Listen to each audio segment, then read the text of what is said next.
Good morning, good evening, good afternoon, wherever you are, wherever you happen to be. Welcome to another edition of the Living World of Darkness, New York by Night.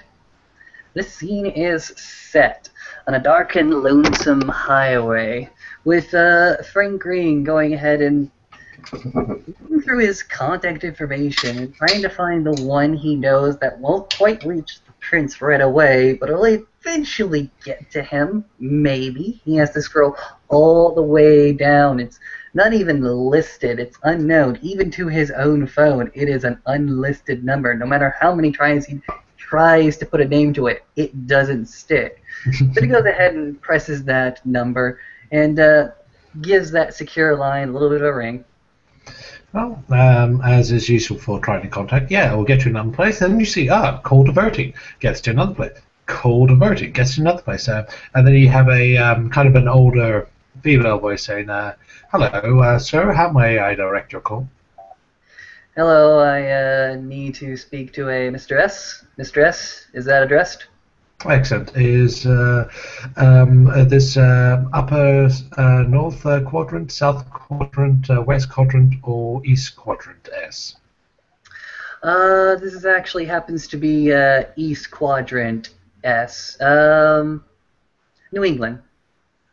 Thank you very much. I will divert your call. Divert to another person, which of course is going to do. I have your call for the on hold at the moment to be put forward to a Mr. S. I just need to ask you some security questions beforehand. Mm-hmm. And may I have your name, please? I'm a color. Sorry, I didn't catch what you said out of character. I am a color. Excellent. And can I have your local residence area, please?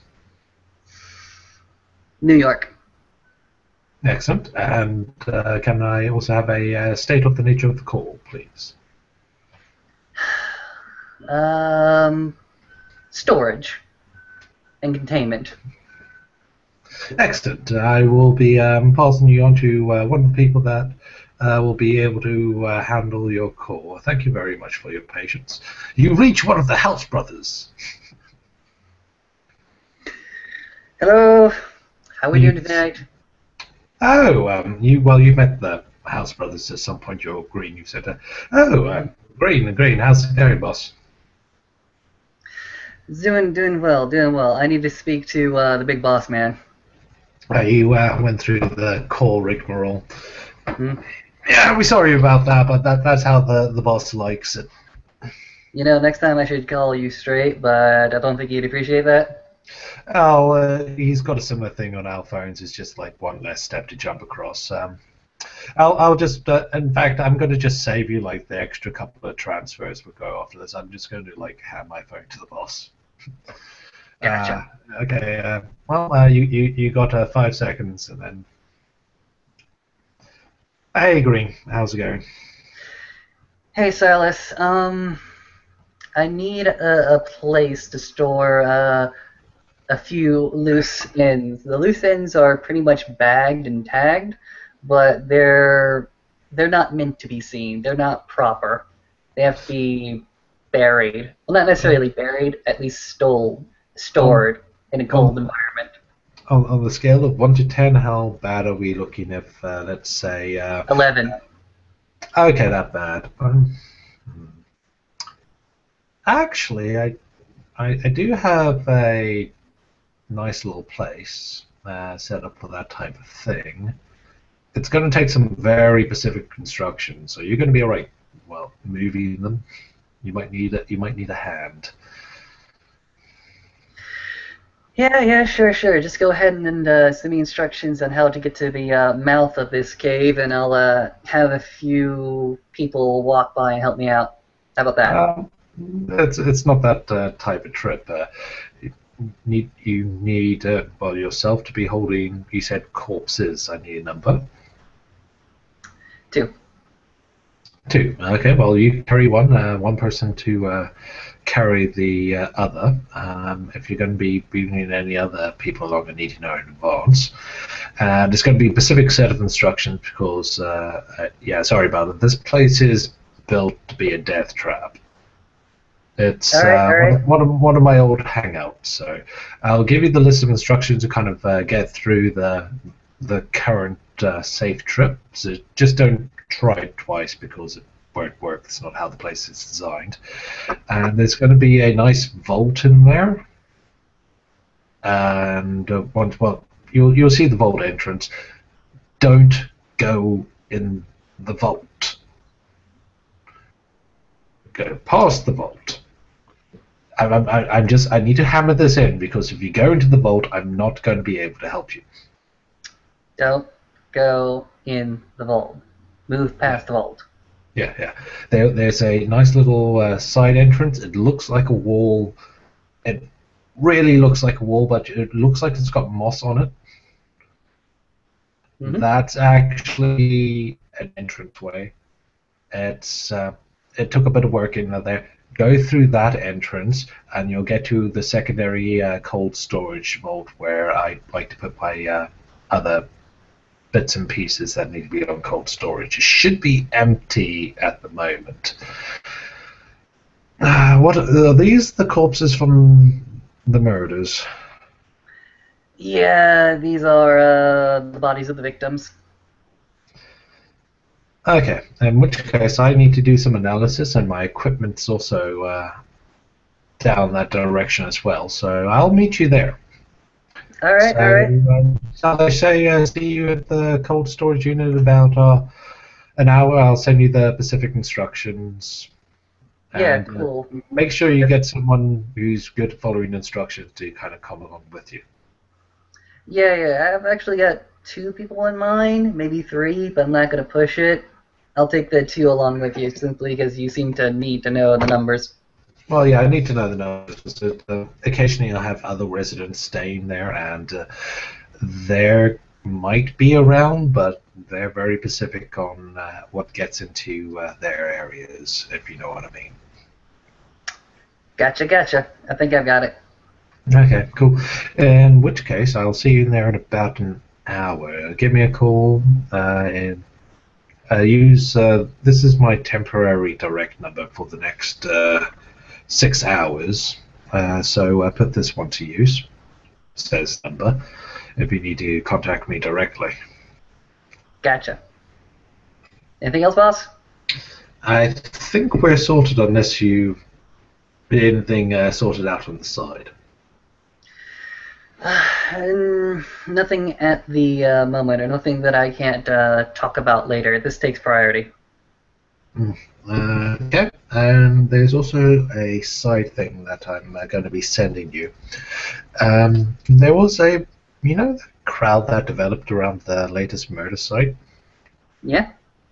I've been gathering all the footage of the people that were in the crowd. Something just kind of struck me as I want that crowd examined. Well, when we get the free time, and it's good to have more than one eyes besides mine on it. It's just a little hunch I've got. But I'm going to send you the footage, and should be able to give you enough information to identify the specific people that were in that. And we can have a chat about that another night when I've had a bit more time to think about it. Gotcha. And with that, in which case, sign us out. Click. All right. Franklin is going to go through his directory and eeny, meeny, miny, Rose. Rose, you're the first one to get a call from Frank Green. Email from Frank Green. Using his smartphone. Simply says, meet me here at this time, please, Beast Boy. Rose, reach the email. Type spec. Dear Beast Boy, we'll be there. I have some questions. Library girl. A quick text is also sent off to Limey detailing instructions, that being a time and place to meet Frank Green and his van.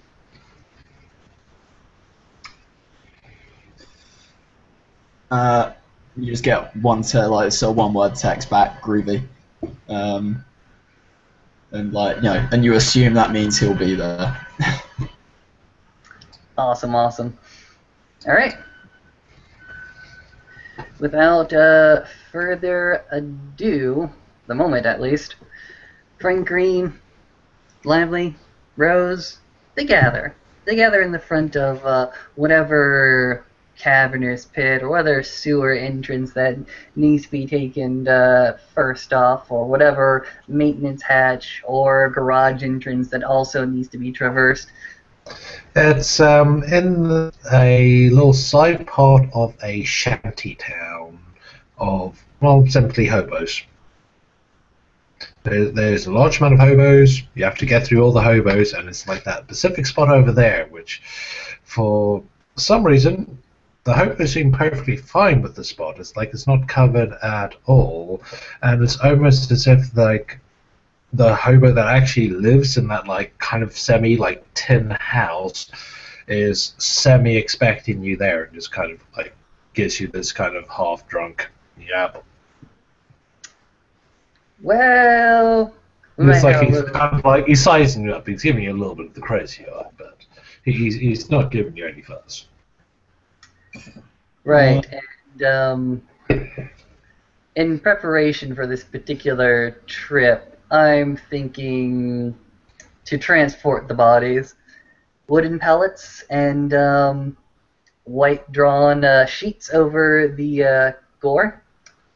Mm-hmm. And we're simply going to go ahead and start walking them over.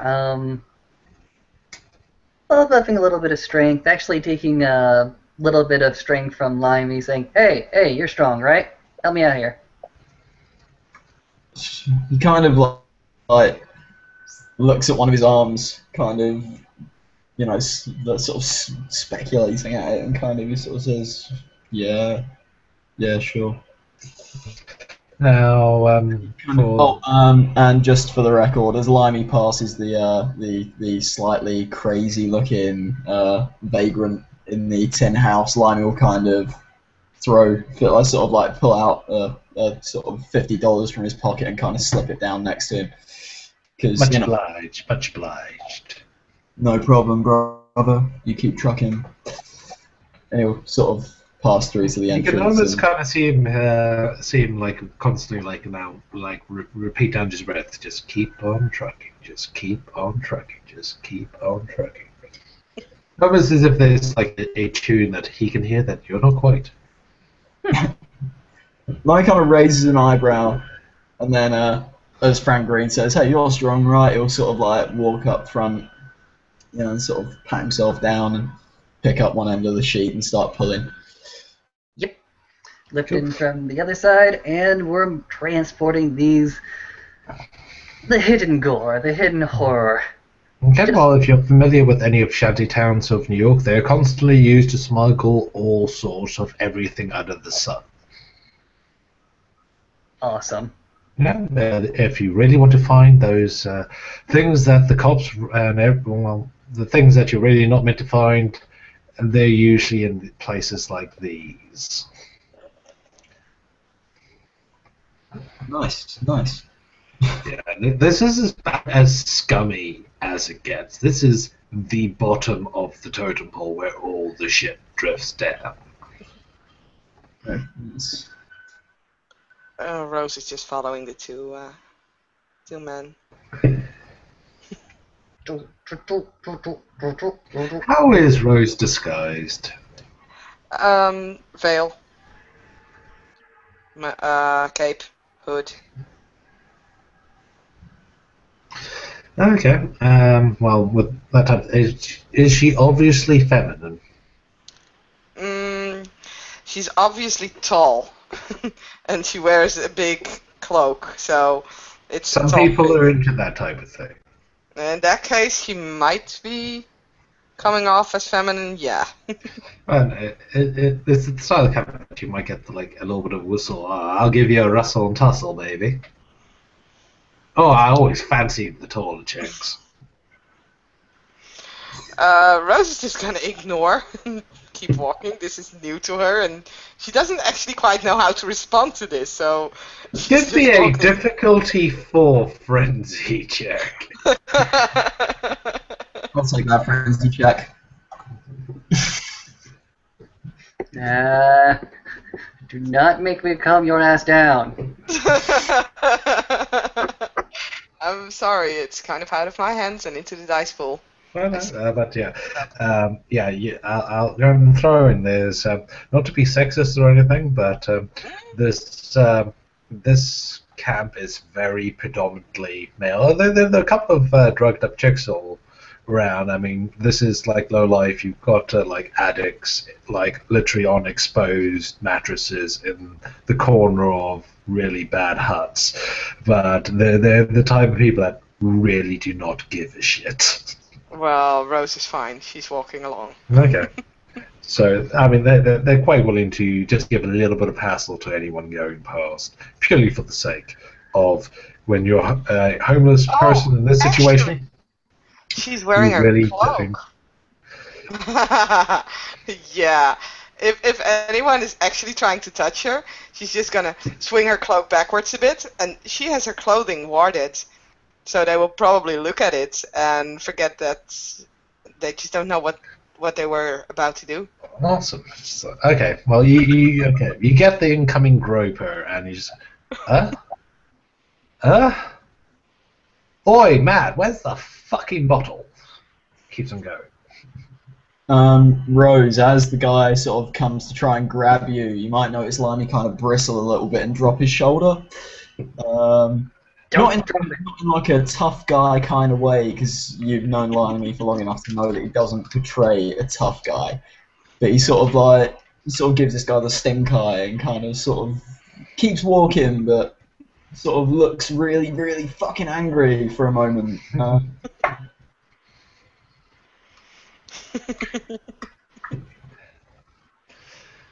Okay, right. By the way, so just describing the general hassle of going through this little camp. Congratulations, you didn't murder anybody, unlike the last people which visited here, which had a body count of 2.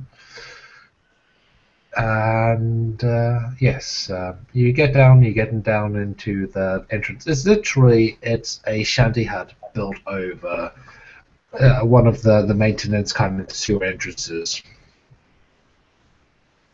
You crawl down there, and this, first thing that assaults you, and then stops assaulting you as your nose sensors, if you're choosing to breathe, immediately shut down, for no creature was meant to smell this kind of shit.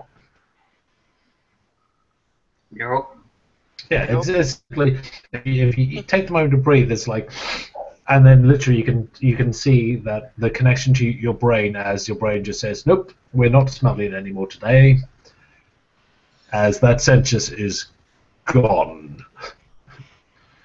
And yeah, it's pretty atrocious down here. This is probably one of the worst maintained sewer sections in New York. But you can also see just a little bit that it's kind of Pacific that way. You can tell, like, from the grimy footsteps in the ground, like the moisture, moss-ridden, mildew ground, that occasionally, if just by judging, when the rain gets hard and slick, quite a few of them actually come down to this specific spot here to get out of the rain, because from how this little sewer is designed, most of New York could flood before this spot flooded.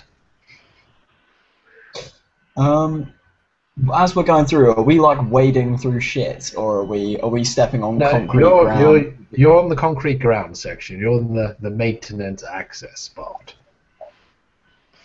You know, Are we the gonna- nice part. Does it look like we're gonna have to wade through shit? Potentially. Limey kind of looks at the ground, says, I've had this suit since 1960. Then take your pants off. Kind of looks at Frank and he's like, you could have warned me, mate. Oh, actually, even if you do come out of this, even without wading through the water, I'm sorry, that suit's ruined. It's not going to actually get that bad. You have a nice, very specific section of instructions from Silas, which are actually kind of weird. And it involves such part is start walking that direction for about 20 steps and take the left. You thought you took the left, take 5 steps back, take the left that you're meant to take because of how this place is arranged. It's actually, you get that blending in of rock upon rock, that side spots where you could actually go down are actually kind of camouflaged. Really weird instructions like knock on the third rock, then look right parallel to that rock, go that direction, make sure to knock 3 times, no more, no less. You can tell in the message that he's actually kind of joking. It's sent in a good humored way of he knows that you're going to walk past that place just because it's so fucking hard to spot. Mm-hmm. And he knows that you're going to get to the point where you're saying, that's a fucking flowing river of shit, I don't want to walk through that. And say, yeah, if you actually just kind of go down over there, there's actually a bridge, you can't quite see it, it's in the darkness. Green, you might see it if you do your dark side thing. That actually might help you at this point in time. Doing. Yeah, to kind of help you, and you can kind of see the humor in his Silas's directions of just how fucked up this place is. It's so badly maintained, yet obviously some skilled people has gone around and worked with camouflaging really well maintained with terrible maintenance. It's kind of it is. How best to put it?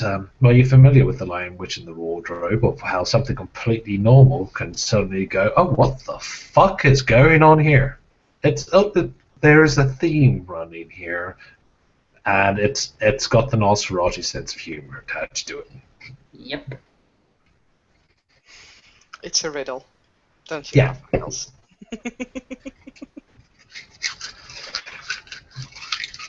I think the TSC can appreciate this kind of humor.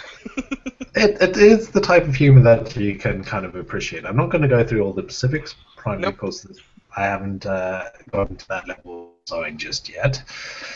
But yeah, it takes a while to get through. It doesn't involve literally wading through rivers of shit because this is the actual get to the spot. This isn't you're not taking a visitor's path of. If you're just some guy wanting to meet through the Nosferatu, you can tell if they were going to give you a path to get to them, they could really make you suffer to get through this place. I mean, literally have to crawl through the grimiest tunnels if they were going to give you a safe route to get through here. But because you're actually accepted visitors, you can see that he's pointing out a few of the side routes, a few of the things that pretty much anyone else would miss or simply not know was there because some of it's actually disguised to actually make your route through a bit more comfortable. Cool. So you get a few of the little side shortcuts. Also, could you all make me awareness checks?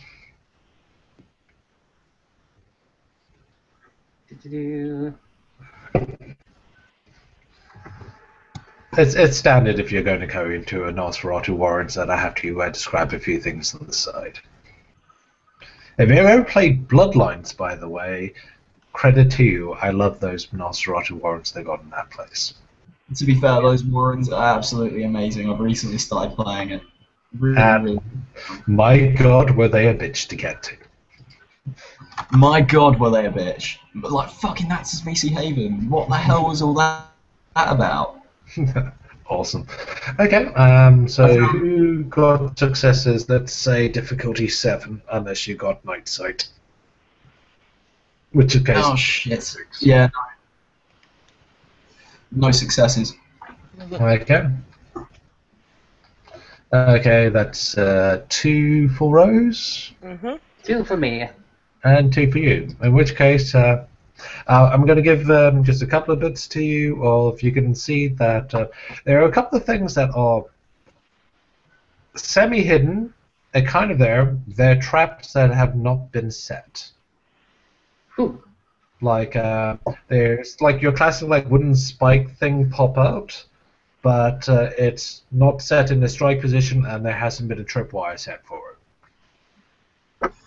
And there are several instances where you kind of walk past something which goes, actually, that's really dangerous, and then you can keep on walking. So basically, we're walking through this little corridor of Nosferatu nastiness, and we're like walking right through the middle of some incomplete projects. Pretty much. All the projects that have currently been turned off because they make and switch safe routes to their areas occasionally. Gotcha. And just because you're a gangrel, I'll throw the extra one of occasionally you get this absolute rift, and it's different to what because your nose is pretty much shut down at this point. What kind of strikes your sense of smell, as in kind of reactivate, it's just this whiff of something that is completely different to the area that you're currently in. It's almost volcanic sulfuric. Oh, fuck. And then you can keep on walking. Yay!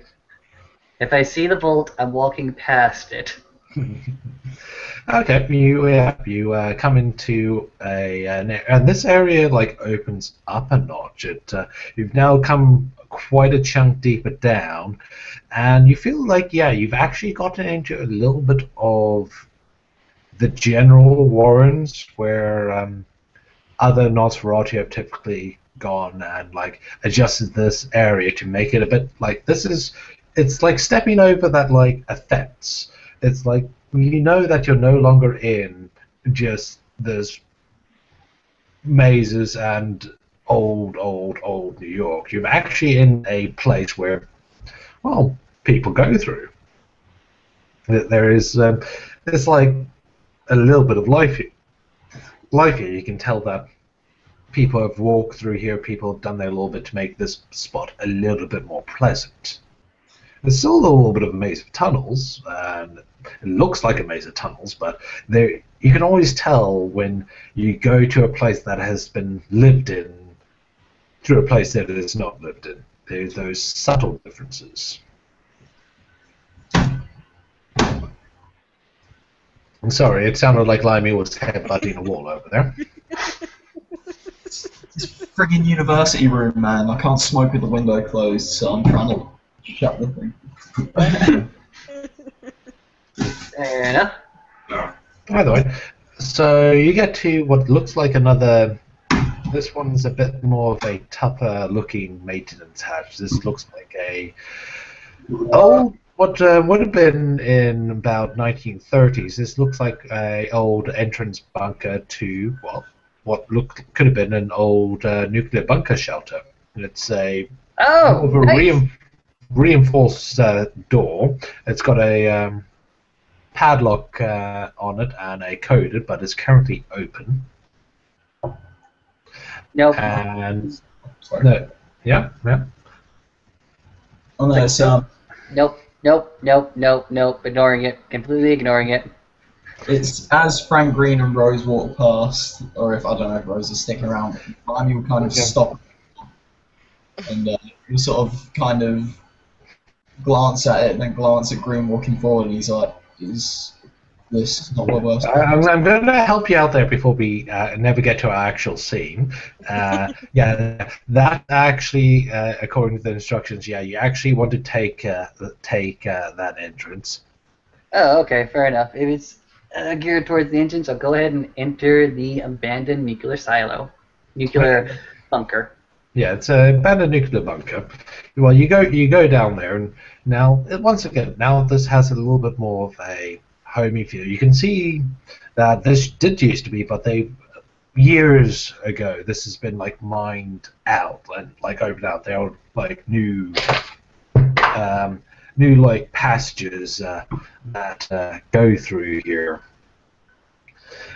and In fact, according to the humor of the Silas message, you see the door that looks like it's going to be an absolute murder trap with a ladder down it. Yeah, take the absolute murder trap with the ladder down it. It'll be a murder trap on Thursday.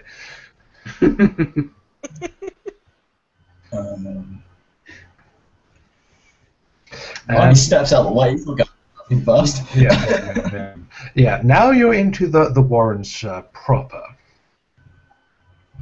Once again, now there's a bit less tunnely effect here. You're dealing with a little bit wide open area.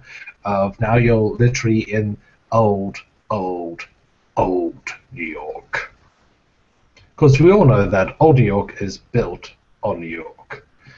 And back in back in the old days, it was a huge government bit to build essentially as many nuclear bunkers as possible, because everyone was in fear of nuclear death, and a lot of civilians went and built their own, and private companies built their own, and the government built their own, and the spies built their own.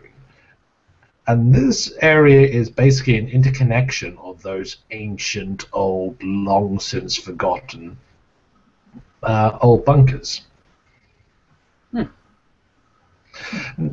Now, as you make your way through that, according to the bits, yes, you see another one of those old doors. It's got a padlock on it. It's still lovely reinforced, and it's once again left open. And inside, well, you can see piles of cash, the gold bomb, pearl necklaces, that type of thing. It's in a badly lit. There's even like a flickering light bulb set over there. I've always wanted to know what was Mr. Silas' vault. I always thought it would be the top men from the Raiders' Ark. Just, not them living, just their skeletons. Is anyone going into that room? Nope. Yes. Really? Weren't the two of you guys carrying the bodies?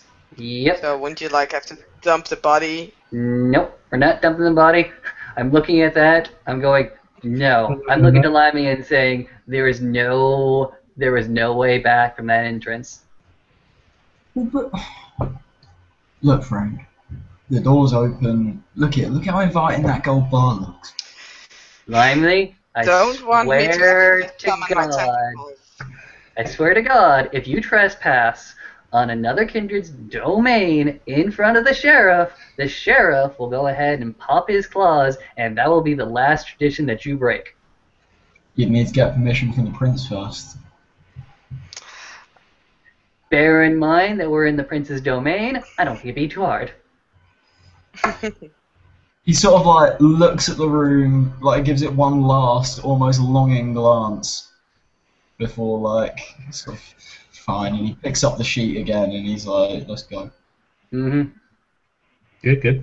Okay, well, you got your instructions for what to do once you got to this spot. Yep. Going ahead and looking at the more mossed covered door. Okay. Well, it looks like a wall. It looks like all the other walls. Yeah. Literally, the only thing that separates it from the other walls is it has a little bit more growing on it. That is it. Okay. How in the world was I supposed to open this again? God damn it. Look at the instructions again. Yeah, just push it. Yeah, your hand instantly kind of goes through. It's not actually solid. It looks like it's actually kind of a very heavy drape, which is partly why it blends in so fucking well. Oh yeah, it just hangs straight down. I'm gonna assume, as you two are gonna simply see Frank Green push into the wall, revealing it to be as such. Yeah, man. What, you want me? Shall I hold it open for the two of you to enter with the thing? Fair enough. Goes back, collects the body, walks on towards the draped canopy, Yeah, follow green. And Rose will hold it open for the two of you to enter first. Yep. Cool. Welcome to level 1 of the Warrens. When I can pull out the old documents that we had written over it, we've got 4 more levels. We're not going to do that today. In fact, we're going to have that. And yeah, you walk in now, you can tell you're a little bit more into the north. This place, separated, a lot less moisture. And you've got a more straight tunnel over there, and you can quite easily spot.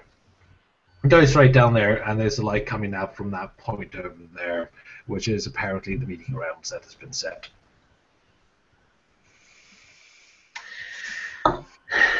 Gotcha. Next time, I may just rent out a cold storage unit. That would have been quicker, but this is much more secure. Come on, you're one of the few people that ever get to come down to these places without having to take the route from hell. Fair enough. When you see me describing Mr. Silas with blueprints in front of him every fucking scene, what do you think I'm designing? Oh, Lord. Alright, time to deposit these bodies in a nice cold environment. Well, here is the cold storage locker. It is quite literally that. You have meat hooks supplied. It's the old storage locker of a old bomb shelter. This type of area will be used for all sorts of things in a bomb shelter. It's not electrically run. It's cold because of how it's designed. The type of metals used, the shape that it is, the depth that is underground is all specifically created to lower the thermal, the amount of heat this place can keep in it of itself to make it pretty damn chilly. Alright, shit. Frank Green's actually gonna go ahead and try something after he's, deposited the, human heart. Yeah, let's go ahead and flip them on my phone and see if I get any reception. Oh, fuck no. Fair enough. How in the world am I supposed to call the big boss, then? Tell him I hear. Don't you think that he doesn't know already? Well, we did make arrangements to meet up here. I'm just making sure that I've been followed, or Okay, not. well, make me another awareness check. Are you sure you don't just mean alertness? Wait. Sorry, no, alertness. Definitely alertness. I thought as much. I have a lot less dice. Okay. Wait. Yeah, okay, double tens, fantastic. Yeah, there's a camera in here. It's kind of hidden, but there's literally not that much effort put to hiding it. It is just I'm putting the camera in a room. I might as well do a little bit of camouflage. It's In your Nosferatu. yeah. It's a guy that's just saying, like, okay, just a little bit, boss, just a little bit. Frank Green, for his part, is simply going to go ahead and lean on the table, look to the camera, and small little wave. Lionel can tip his hat. Well, you can hear just this little metal dong twice. Dong dong. Because you're in a metal room over here, you can kind of tell that that's coming from underneath you. And it's quite easy that, yeah, there is a little hatch over in the corner. Frank Green will go ahead and walk over to the hatch. Okay. Yeah, you can pull it open. The lock and the bit have currently been taken off of this. Someone went down here recently. Sure. Yeah, down, you open that up, and there's another well-lit area underneath it. And there's a kind of little ladder to get down to that little section. Once you climb down there, Mrs. Silas is waiting in that little tunnel over there. Fantastic. Hey guys. I told you he would know. Evening, boss. Hey Limey. It's good to see you. How you doing? Can't complain. No one would listen. I'm alright. How are you? Doing really good. It's been a little while since I'm down here. I've just finished getting some of the old generators up and running again. Sorry I'm a bit late. I meant to meet you a little bit earlier. No problem. It's a nice place you've got here. It took me long enough to get this place up to code. Well, you've certainly done that. As alarming as is about the various traps. Well, you're currently at one of my little side computer areas. I've got a large amount of some of my old equipment connected to a bit of my network over here. I thought it'll be suitable since he's storing stuff, and I've got stuff to check out over here. I'll come along. I'll give you a little bit of. Well, it's not so much a tour. I've got like one room to show you. Just follow me down here. Don't go to that room. I think Dale's has got something growing in there, and I don't know what, and it smells awful. It could be goblin. I'm not too sure. It's kind of hard to keep track of them. Goblin has a much more fungus smell. That's what I always smell off of him anyways. Much more earthy. By the way, here's my little side room in this spot. Once again, you can see it's a fairly reasonable sized room. You've got a few actually fairly higher up computers over here. I mean, we're not talking like the old fashioned giant screen thing. We've got the nice, they have their own generator. You can hear it in the corner. They have their own monitors, and they're actually the nice monitors. There's a one tower unit linking these ones together, and there's a variety of like large amounts of random equipment. I mean, like is that a blood spinner thing? Yeah, I picked one of those up in one of the hospital or junkyard things. So I thought it might be useful. I never got that damn thing to work, but I got a bunch of other stuff here that might actually come in handy. That's a centrifuge. You go, it spins. That's all it literally needs to do. Oh yeah, that's the name of it. I'll get to working one of these days, but I never had to centrifuge anything just yet.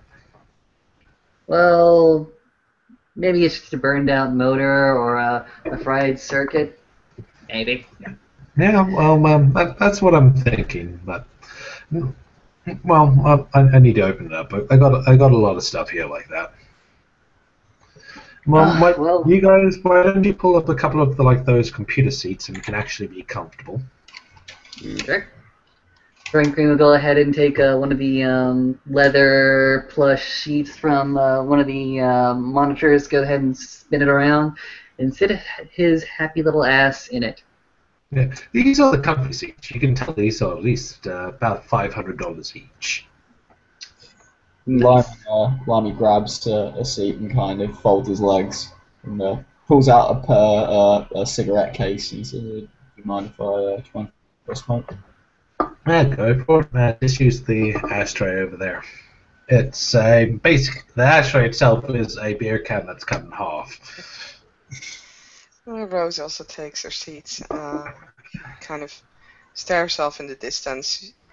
Hasn't said much so far. Well, let me just go and get a couple of other things said. I need to get a bit more power sent to this room so I can get those. You see those machines over there? I need to get them up and running. So, I'm sure sells, and I'll be right back. And Mr. Silas goes through one of the side areas. Out of character, I'm going to quickly go and have a toilet break. I'll be right back. Yep. So, Limey, Rose, what's new with you? Well, you know, business as usual. Trying to maintain a stranglehold on the Harlem street scene. It's going quite well. Of Right. course, I'd be in a better mood if we had managed to catch the maestro.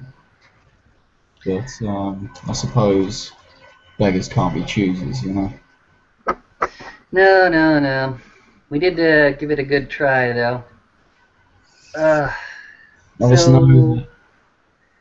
to give you a little bit of a progress report on that particular case, remember the alleyway that you sent me to? Yeah. Right. Well, apparently a few alleyways down, like only last night, there was a repeat. Wait. Which alley? You know the alley that's only supposed to be 3 blocks away from St. Irene's? Yeah, there was one that was only 1 block away. We didn't see it. Out of character, is this the location I found near the Debussy thing? Out of character, Frank Green is referring to. Frank Green is referring to the body that was discovered last night, not the body that was discovered several nights ago. Did Limey send him to that alley? No, actually. What? Jack Morrison was sent to Alley A. A new body was discovered at Alley B. Mm-hmm. Oh, I see. Okay, it's so it's near the same place we were before, basically. Exactly.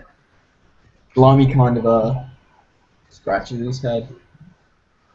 Hmm. So why would she pick They're this new fine. street twice? Does she want her work to be seen by any chance? Well, Lady Sheridan has gone ahead and forwarded me some details about that, but from what I can tell, myself and her were both pinged to this particular event through one of our contacts. It sort of made a big splash in the papers. It was a similarly gruesome scene. There was only one particular victim at that time, and Frank Green basically goes ahead and tries to mimic the posture of the human liar and says, in my hand I would have a heart holding my own one, and the strings would be connected as such. It's another little piece of work, although from what's been described to me at least, it doesn't seem to be as skilled or as disciplined a work as some of the stuff that we've seen lately. Do you have it with you as well? It's upstairs at the moment, actually. Okay. The Somewhere in liar? the distance, you can hear a little bit of swearing and a couple of shots of impact and the shout of "Work, fuck it!" As suddenly you can hear a bunch of the various junk instruments in the back of the room suddenly start getting power and stuff into them. It leaves a nice sound. Nice. What makes you think that this is that this is not real? Oh, it's a very real body, although it might have been prepared by somebody less skilled. I see. Let's not forget she had an accomplice last time. Apparently, she had an accomplice at least. Looks like she did. They both disappeared, and well, it looks like they both set the fire. Or prepared the body. Whatever they were doing that made them late to the second half. Poor form, poor form. Exactly, exactly. Mr. Stiles, have you been briefed on the events that have been happening around St. Irene's Chapel? No, not yet. I got some drinks, guys, if you want some. Drinks. Uh, Yeah. Thanks, but no thanks. I tend to drink alone these nights. No offense to you, it's just I got business to get through. Okay, fair enough. Well, sorry about the state of the place. This place is I've only had pass-throughs go here through here recently, so need to get everything on. But I got some of that. What's it called? It has some kind of technical name, but it's essentially whiskey strength that some guys brewed out of blood. Quite palpable. Yeah. That whiskey brewed out of blood, you say? Yeah. Hit me. Fair enough. Fair enough. Here, I brought the bottle down, so we tend to have a collection of this stuff. Limey's eyes perceptibly brighten at the notion that there is such a glorious thing as alcohol brewed from blood. He's heard of it, but he's tried it once or twice, but he's never managed to get his own hands on it. So he kind of, he twists the ring on his right hand in anticipation. Oh yeah, well, when you get down to it, sure, it's a bitch to get down to these parts, but once you get down to these parts, well, it's like a second home. Here's a cup. Digga, pause your double shot. I think I'm gonna help myself a bit as well. Sorry, I don't have any ice down here. No, really, I can dig this. This is cool. Rose, you want some? If it contains alcohol, though, I'd rather not. Fair enough. I'm afraid I didn't bring too much of the soft stuff with me, and the soft stuff is a bit of a walk from here. Screw the soft stuff. Give it to me hard. Cheers. Cool, but I'd like to keep my wits about. Okay, well, catch me up in this church. Lemmy, if you would like to begin. Right, so when we were investigating the maestro, which has revealed herself to be named, this song kept coming up. Chopin, if I remember correctly. Classical, I mean, sure, it's bourgeois shite, but it really is quite pleasant. So, you can pull it up on that computer over there. We've got internet access. I'd rather not. but yeah, we found out that there was a 3-night performance of Chopin's greatest work in St. Irene's Chapel. Now, we thought this would be the place the maestro would strike, and we were proven right. I went along, and so did Frank's retainer, and so did Rose. And I was inside and managed to bump into the killer herself. She managed to elude me along with what I believe to be her accomplice. But it revealed to me there was a body in the next alley, which Frank's retainer graciously cleared up. Did a great job of it as well. Not a trace left, not one single bloodstain. But from what I understand, the maestro, irked that her work could not be seen, must have placed a second body nearby, and that is the body which I believe has been brought to you. Oh, okay. Interesting. Sorry, Frank, I didn't catch that out of character. Could you say that again? Alright, let's try this again.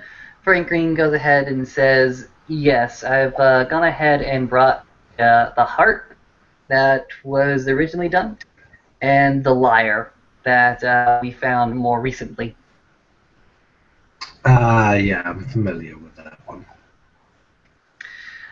Well, it was a bit of a catch. It was a bit of a task to get, and will involve a little bit of masquerade coverage. I won't doubt. Simply, there was an incident that happened at a intersection between the body dump site and the morgue. It was to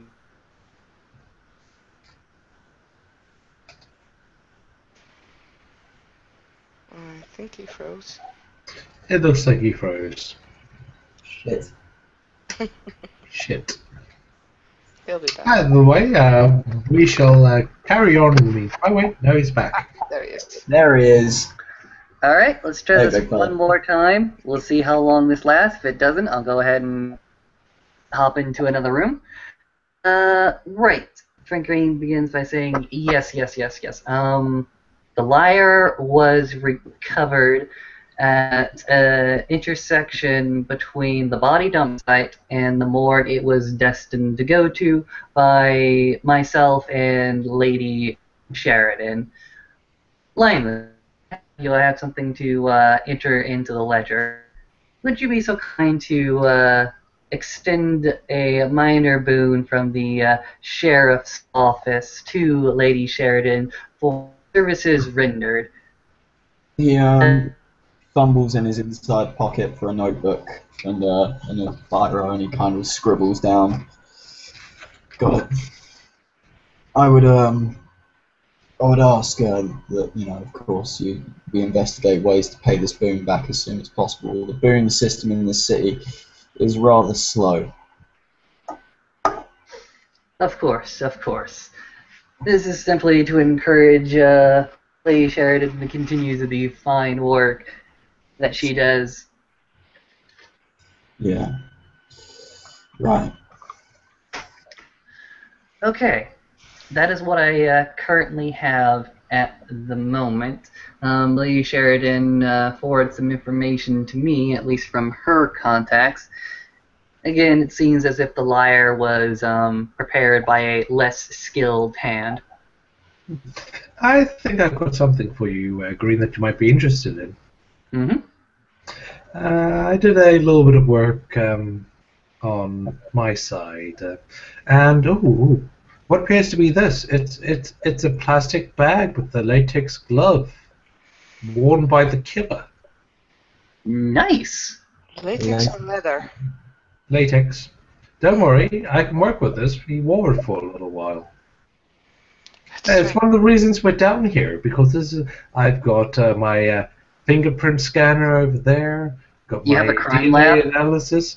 Oh yeah, all the bits and pieces are right down here. It's my old equipment. Oh crap. We should have gotten one of these things server-side, but oh well, it's fantastic. And with the system I have this all connected to, it might take okay, I'm not going to lie, the fingerprint analysis, it's going to take a fucking long time. The DNA analysis is going to take a while. We're dealing with pretty large databases here, some of them decades old, and then we're dealing with new ones at the same time. It's going to take a while for the search to get through the list. But we can actually, in fact, do the check. Well, that's Unfortunately, these latex gloves also appear to be covered in blood. I assume this is the blood of the victim, so we can potentially also identify all the specifics on the victim as well while we're at it. That's quite ingenious. Sounds good. Yeah, you can thank that rat over there in the corner. Him and his little group helped find them. Limey looks over to the corner. Is there indeed a rat? There's a large rat and 3 smaller rats, kind of like looking at you guys. They're standing on their hind legs. Limey kind of... Dark, beady eyes. Frank Reeves is going to go ahead and flash his red eyes at them. Who did you look at? Well, you got feral whispers. It's kind of like one of the smaller rats say, "Hi, boss." There you go. Along with all this crime science that needs to be done, I also brought the blue one over here to go ahead and help us out with more spiritual avenues, or I should say mystical avenues of research, investigation. Why do I keep getting the wrong terms today? It's always good to have you around, Rose. We do quite appreciate you. Give me a moment to go and get these fingerprints and DNAs into the machines. It's taking me a few minutes to get them to process. And then perhaps you guys might have use for this glove beyond my own mundane analyses. I can try. And Mr. Green, I would really prefer if you wouldn't call me like that. I have a name and you perfectly well know it. I'm sorry, I didn't know you'd be offended so easily, Rose. I'm not offended. I just prefer a name. Unfortunately, Well, that's much worse. She's not offended. She's disappointed. meh, Let's I call it. disappoint a lot of people in my life. Let me throw an empathy check to you guys while we're down here, because I don't get to have this type of fun often. Empathy check. Go Actually, ahead. can I roll an empathy check for Yes. Frank and Rose and how they relate to each other? Well, Fair you enough. do that, but do my empathy check first. Oh, Yeah, sure.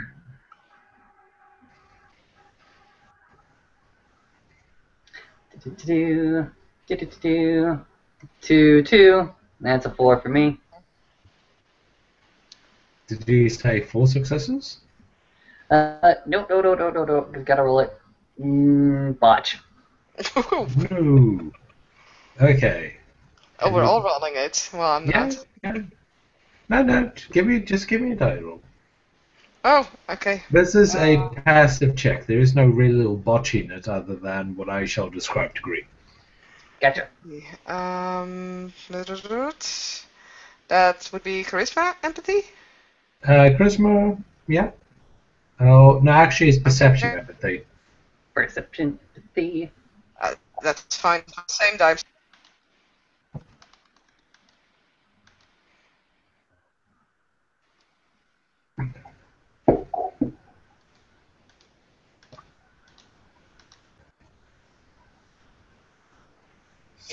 Jesus. Allow me. If you want to do your die roll on the side, and I shall go through the list of you. Okay. Roll.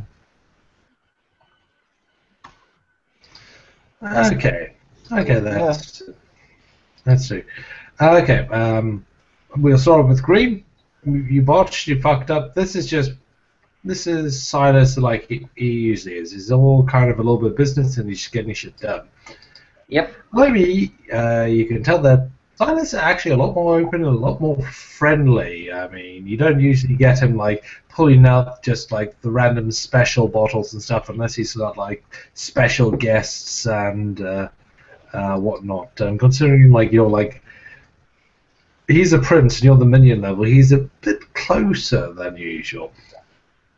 Rose, it's like you're dealing with somebody like in the comfort of his own home, and you can just only see the differences that, despite all the many times he's been so friendly and hosted you in the past, you can see the difference that this is the difference between somebody at home and at business. That as well he can be as a good host as business, there's always going to be that different type of hospitality and friendliness and just way of approaching people when you're actually in a place that they consider home. There's no place like home. Yeah, Got exactly. And there's those subtle bits of how to put it, body language, treatment, actual language. It's the difference between having people visiting you at a bar you run and people visiting you at home. It's actually quite a large change for you for what you're used to from this man. Back to Livy. You're rolling for an empathy check between the between Frank Green and Rose. Roll for it, and then I shall have them say whatever they say. Oh, that's not a good roll. It's only 2 successes. There's only 2 successes, in which case 1 point can be done by Rose, the other point can be done by Green. We shall start with Rose. Yeah, Rose negates that success. She does. Green. Wait, she negates. I've got 2 successes and you only have 1. Yeah, that's. So you got to give him a little bit. Okay. You notice that, Jesus, how am I gonna say this? Fuck. It's you know that Facebook status relationship, it's complicated? Yeah. It's like It's that with worry, and she doesn't quite know where she's at. Okay. Yeah, Green. With Green, as far as the relationship between Rose and himself, let's see. It's like you have an old friend, but you're starting to pick up on some things that annoy you a little bit, but you're just trying to work through it. It's like rekindling that old flame that you found endearing the first time. You can tell the Green's sometimes annoyed by certain things she does, but he tries to flow through it. Limey kind of glances between the 2 of them, just in the awkward silence after somebody said something to the other person, and it's a bit like, hey man. That in that silence, Limey kind of glances between the 2 of them, sort of takes a drag on his cigarette, and then just goes back to looking at Silas. He doesn't need to make any comment on it. He's just trying to work it all out. I don't suppose between you guys, any of you guys know Allspecs? Nope. None. No. Right. Well, at some point we're probably going to need to get one of the Melks to have a look at some of the bits that we carried up, see what they can pick up. Oh, you need that. I can do that. Well, no, you've explained to me your style of doing that, and I know a bit about their style of doing that, and they're kind of different. Only kinda. Kinda, but sometimes it's good to have 2 different points of views on something. I do agree on Yes. that. You know what I've seen from the Melks in this city? A lot of very vague but very, very important details that they're asking me to sift through every other night. It's fantastic, it's awesome that they're bringing the stuff to me, but I would like something a little bit more cohesive now and again. I think you agree with every other sheriff in the world. Fair enough. I'm pretty sure there's a sheriff in Timbuktu that's probably going saying, I wish they would. I really wish. I'm trying to work together with them a little bit more intimately, at least when it comes to things that we see. Mr. Grayson is quite together. I think he'll make a very good gateway to the rest of his clan. Sometimes it's good having a translator. Mm-hmm. Now, no, right. Mr. Grayson is a very perceptive, very intelligent, very gifted man in his art form, but I'm not sure anybody here has seen a gold film one before. No, he's always seemed very together when I've gone to meet him, but that's, of course, for obvious reasons. He's probably making sure he's together when I go to meet him. Let's just say his views on our paradigms of reality are intriguing and terrifying. Oh, now I have to have another chapter. Blink, blink, Then again, I actually kind of like his books. His books aren't bad. I'm scarier than any book. I still need to read them. He's an interesting guy. I'd like him.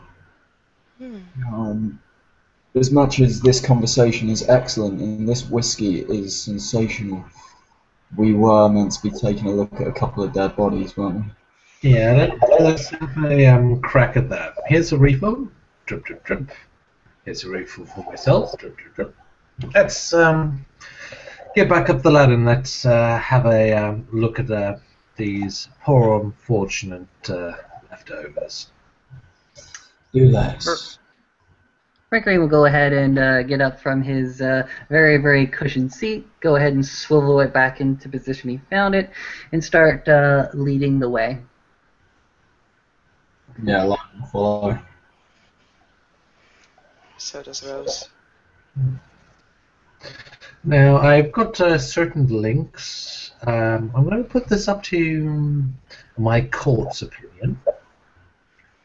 I could have a necromancer check for, well, leftover ghosts. What's your opinion on this? I can hear them if they're around, but that doesn't mean that I can actually do something with them besides hearing them.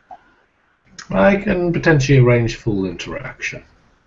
It depends on what we would have to give up or what we'd have to trade for such a service.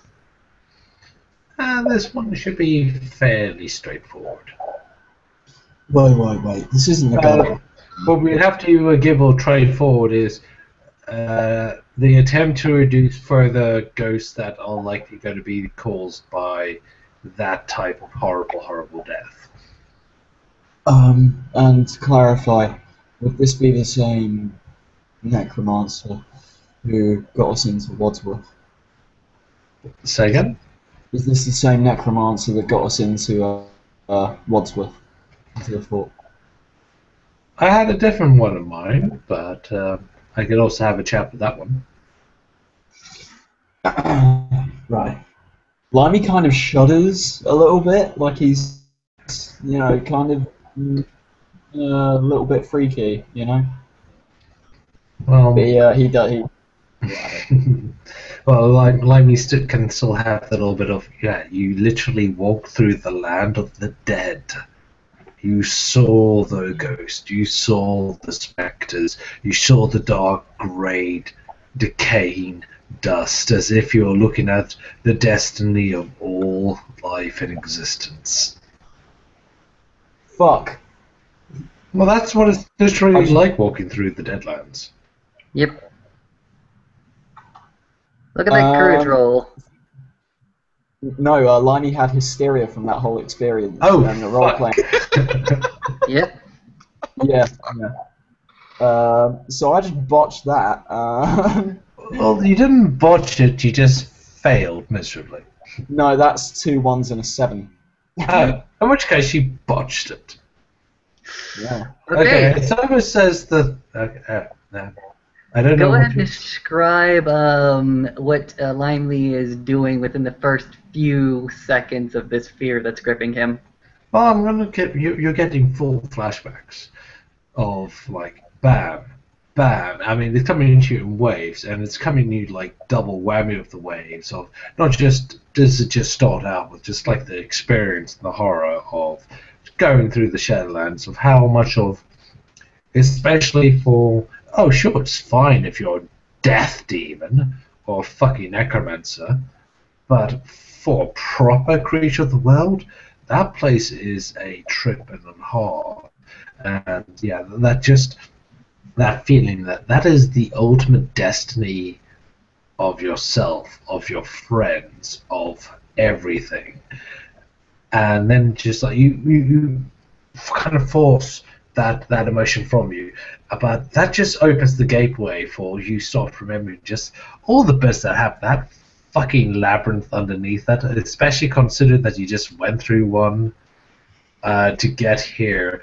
All the memories are suddenly flooding back, what you had to go through, how nothing was working, having to slit that guy's throat, how that blood pooled, and how that probably left a mark in that very land. That's just so fucking horrifying.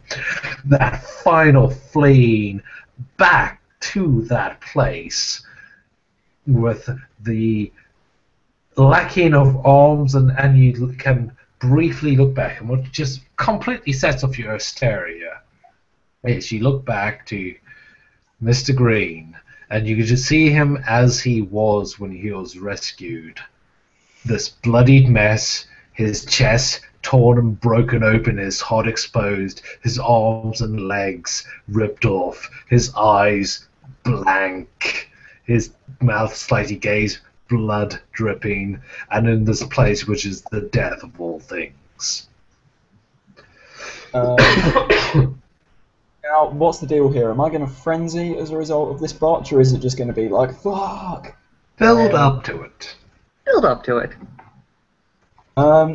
As Yeah, as, this, like imagine Silas- a rocking horse that has just been tipped too far, and you're wobbling and you're wobbling, and you might fall over, but you're on the edge. as it starts to hit him as Mr. Silas talks about the necromancy, and then as Limey sort of says, so will we be using the same necromancer as before? And Mr. Silas gives his answer.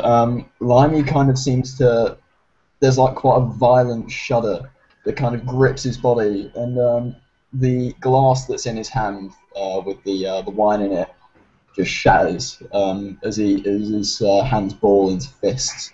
You can feel the glass penetrate your skin. Vitae starts dripping from your fist that still clenches tighter and tighter. You can feel the glass crunch and then crunch again as you shatter it further. And he sort of, like, as he sort of kind of tries to deal with it, he tries to calm himself down. He looks up into Frank's eyes, and as he sees Frank as he was when he found him in Fort Wadsworth with his chest ripped open and stuff, and this flash kind of passes across his face, this real dark look, and he kind of, his teeth grit, kind of a perceptible kind of like a crunching. And would you like to make a perception check based in, I don't know, because Frank Green, being Gangrel, has quite a decent knowledge of the beast. I'll just go with perception empathy for this one. Can I roll as well, or would you prefer not to? It is entirely up to you. If Rose is like, oh shit, something's happening to Limey. Of Go course for it. I am. Perception empathy. There you go.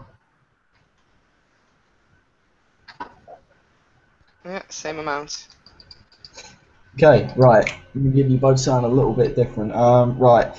Rose Limey is somewhere between, like, I don't know, rage and terror, and there's a real palpable emotion of complete and utter sort of anguished frustration. And if you would, sort of the way he's looking, the way he's frozen, the way he's kind of glancing around and he's not really there, you think he's sort of in the grip of some kind of, I don't know, possibly a flashback or a hallucination of some kind where he's just not quite here right now. As Limey kind of, his eyes meet Frank's, he sees much the same thing, but there's a more personal note to it. Like, he's like, the only thing in this room that he can really see is Frank, and as the look passes across his face, you can see what Frank might recognise as the beast kind of simmering beneath the surface. And he's sort of like, as the glass smashes and his hands crunch, it's, you've never seen him like this. Limey looks genuinely a little bit kind of like completely not himself, a little bit frightening, real animalistic. Right. Frank Green's seeing all this. Frank Green seeing the beast just simmering behind his eyes and looking straight at him. Frank Green is going to go ahead and let his own beast out in that soothing, calming variety. Try to overwhelm Langley's own beast, dominate it, put it into a small box.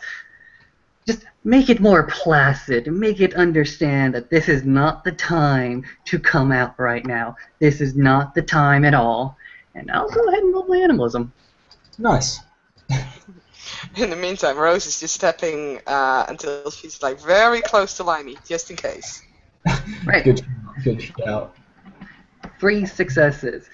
You start to feel Frank's own beast come out. To you, this dead thing that is just bloody stumps goes ahead and has its own animate force that may freak you the other fuck out. This thing that's dead but appears to be animate, slowly approaching you. You feel just a bit more calmer, and you can try that frenzy roll again. Yay! And there you go. I'm right behind you. Oh, thank God. Too You- high successes. I'll Frank be Green, right back, uh, guys. Run with it. Frank Green goes ahead and completes the circuit, stepping towards you, and he's simply going to go ahead and put his hand onto your clenched fist and wrist and say, "Limely, are you with us, boy? Are you with us?"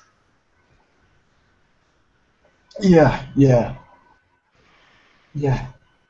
At All that right. point, you can also feel Rose's hand on your shoulder. It's just laying there. He kind of flinches a little bit, and he glances back with this sort of wild look in his eye. But when he sees it's Rose, he kind of goes, and you feel his body kind of slump into like a stillness. And he, All right, man. All right, man. Just clean yourself up. Get back to center. Calm yourself down. He kind of backs away from the both of them and looks at his hands, and he kind of takes a long sliver of glass from his palm and sort of tosses it on the floor. I'm very sorry. We all lose control sometimes. He kind of he gives you he kind of looks up into Frank again. He's like, "You're up." Yes, we're all right. Yeah, Rose, you Yeah. good? Always. Right, okay. And he suddenly he adjusts his hat on his head and kind of folds his arms, sort of leans against the wall, and kind of just stands very still. And for a moment, I was somewhere I didn't want to be. I understand. Thanks.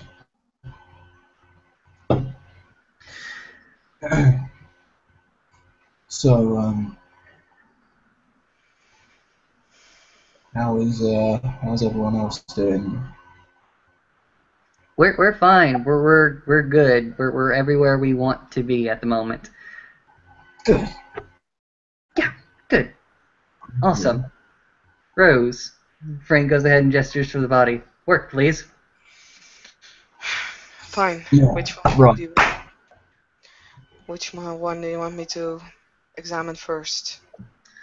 Go for the heart, actually. Very well. And Rose is walking over to the harp and seeing the two bodies intertwined with each other. And you can actually see her. It's like if she were human, she would swallow. So there's a slight hesitation, and she places her hands on the harp, and she actually closes her eyes as she focuses, and then they spring wide open as she is gazing at this body in a different way than you usually do. It's like she sees more. She sees the aura that's still hanging around these two bodies, actually. And if you would have aura perception, which none of you guys do, you would see that the aura is just entering her through her eyes, and just as she is actually almost like taking in the aura in her being. And with that, and because I already made the rolls, I can now explain it a little bit more extended. As she is feeling the auras, just her entire body just snaps backwards as she feels the pain of this um, of these two individuals just getting getting placed in this position in life, their hearts out while they're still conscious. She doesn't see much overwhelming as she just throws her head backwards, and you can hear this very slight whimper coming out of her, and then she starts humming that song that you have already heard from her, that song from Debussy. Was it Debussy? Yeah, the new song. And she just starts humming that as she just stares at the ceiling with her hands still firmly in place of these two bodies. It takes a while, and then she just kind of collapses on the floor.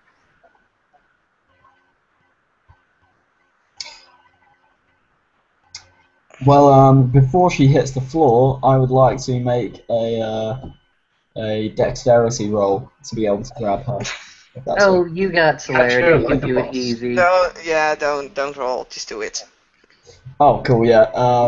Limey, as she hits the deck, Limey, kind of with a little bit of celerity, maybe even he's quite quick on the uptake. Kind of zips to her and kind of just before she hits the floor, manages to cushion the fall, and he kind of lowers her to the floor, quite with a certain amount of care that he probably wouldn't usually give to somebody he wasn't particularly fond of. Uh, Rose, Rose, Rose. Yeah. Back. Oh fuck, that hurt.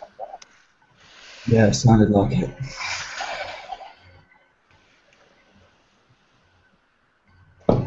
Yeah, cool down. Nothing but the pain. Song in the distance. I couldn't see anything. I'm sorry. You couldn't see anything. There was too much pain.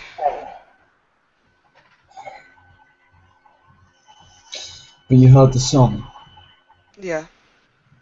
The one I told you about earlier that was hunting me while I was sleeping for the day. Debussy. Mhm. Can you have bad taste in music? Right. Look, last time that was enough to catch her, Rose. So you did a great job, alright? Debussy. Mhm. Yeah, Debussy, the arabesque. Right.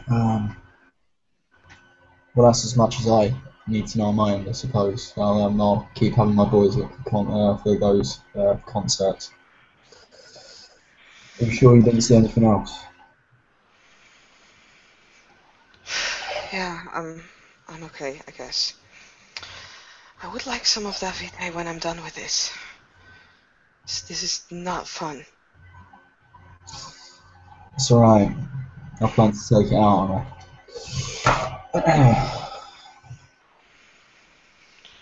Well, next one, I think.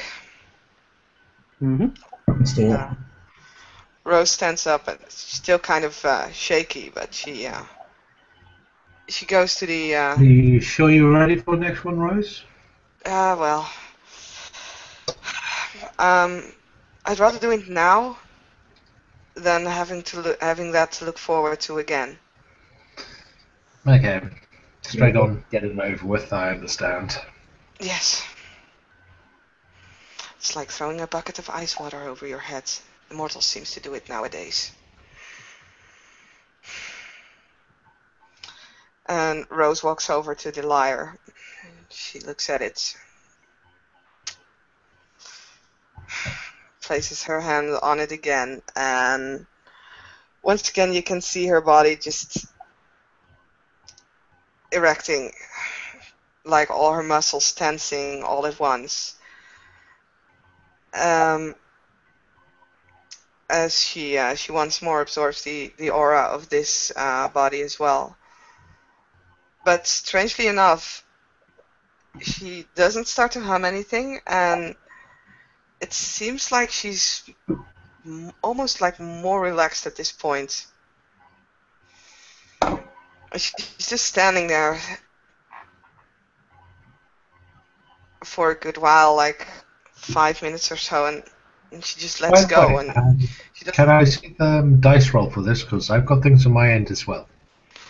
I cannot make a dice roll for this because I already rolled it. I But didn't see how many successes that you got. that's because I didn't roll it in this scene. Okay, in which case, I've got other things that I can add to it from Margot. Mhm. If you Well, I can roll got. me a dice roll. Fine, I'll roll it again. What I'm doing. I think that Justin is talking about a different. I think he's talking about something different. I don't know exactly what he's talking about. No, Yeah. neither do I. But because for this particular thing, I'm gonna go with the 3 successes that are rolled with Margot. Oh, yeah, no, that's perfectly fine. I just had something also thrown on the side. Judging from your latest little die roll that popped up over there, I don't have to say anything. I'll be quiet. Pretend I never said anything. Carry on. Very well. That's fine. Um, Don't we want that extra piece of information that we're being offered? well, I just made a dice roll. I had 1 success on that one, so that depends on Justin whether he wants to give it. Anyway, so as she's standing there for like 5 minutes or something, and then she finally stretches her body, like relaxing the muscles, and just lets go of the body, and then before she just frowns. What do you see? It's weird. I didn't feel any pain. It was just the ones. What I did feel, or the person who did this, it felt different than the others. She was always either humming or saying, and in this case it was just silent, but the person who did this was so jealous, so madly jealous,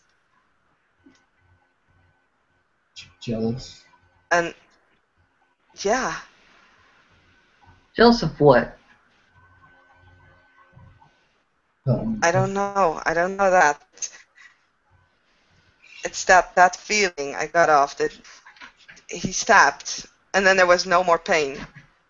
While with the other murders, I could get placed. Or the victim could feel it. It was horrible. It was so horrible. Okay. But with this, Okay. What is the sex of this liar victim?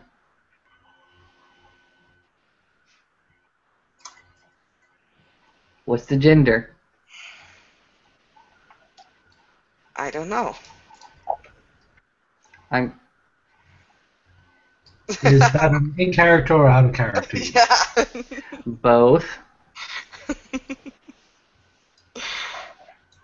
I don't even have that information out of character, but Out of character, I think I can get it for you. But in character, I need to know if that's an in character or out of character. You don't know. If it's yes to both, that's perfectly fine. In which case, I don't suppose anyone's good at medicine. Okay. um, Out of interest, why do we keep calling it the Lyle? oh, it's placed in It's a sculpted to look like way a lyre, that it's which is a instead musical of instrument. instead of a harp. Oh, Actually, Keep it I do simple. have dots in medicine. I do have knowledge of medicine. nice. Alright. Knowledge of medicine can be quite easily used to identify somebody's sex, even if they're down to nothing but a skeleton. Intelligence. Yeah, you can identify somebody's sex by nothing but their skeleton. It's done all the time. It's only Yep. difficult when you're dealing with ancient skeletons, which have slightly different bone structures and are somewhat decayed. Wow. Well, as I'm rolling my medicine right now. Wow. um. So Rose starts to just look at this body. It's weird. It's like, What? well, from what I sensed and what I felt, it's like this, like I said, this one already died they, um, before the murderer shaped it. The others weren't. I'm pretty damn sure of that. This one is dead. Well, Quickly. Just a stab. so That's it. we're looking at a different killer then. Yeah. And she goes, she actually traces the lines of the body, and then she just stops at the wrist. Here. Can you see this? What? Line me up. Sorry. It's broken. Wrist is broken. Yeah. Look here. Look at the. You can just feel it. Feel it here. And she just takes your hand and she holds it against the wrist, and you can feel like there's a bone there snapped. Limey kind of glances into her eyes and he's like, why am I touching this corpse? You wanted to know. I'm just showing you. He kind of takes his hand away and kind of brushes it on his jacket. Okay, so the wrist is broken. There was a struggle, I'm assuming. Well, I think actually from the other bodies. Do you know if there were any broken bones? Not that I know of. It's only the third body that I've seen for that, but let me have a look at this. Okay, out of character, how many bodies are we up to now? We're up to like 3 murders, right? Or is it 4? We're up to... We have the original bleach bottle. We have wind chimes. Yep. We have the harp, which is, the two together. And then we have the liar, who is the separate. Yeah.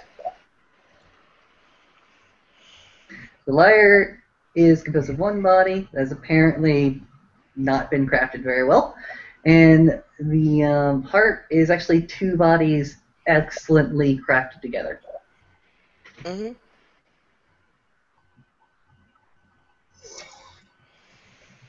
Limey kind of looks at the body and seems to think for a moment before he says, so, in my opinion and experience, we're looking at 2 separate killers. Yep.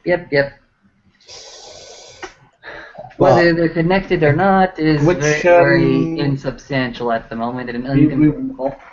We've got the liar down here, which is the other body. The harp. That's Yeah, the the liar and the dual harp body. here. Okay, so we essentially have 3 corpses down here, not 2. Mhm. Yes. Okay, thank you very much.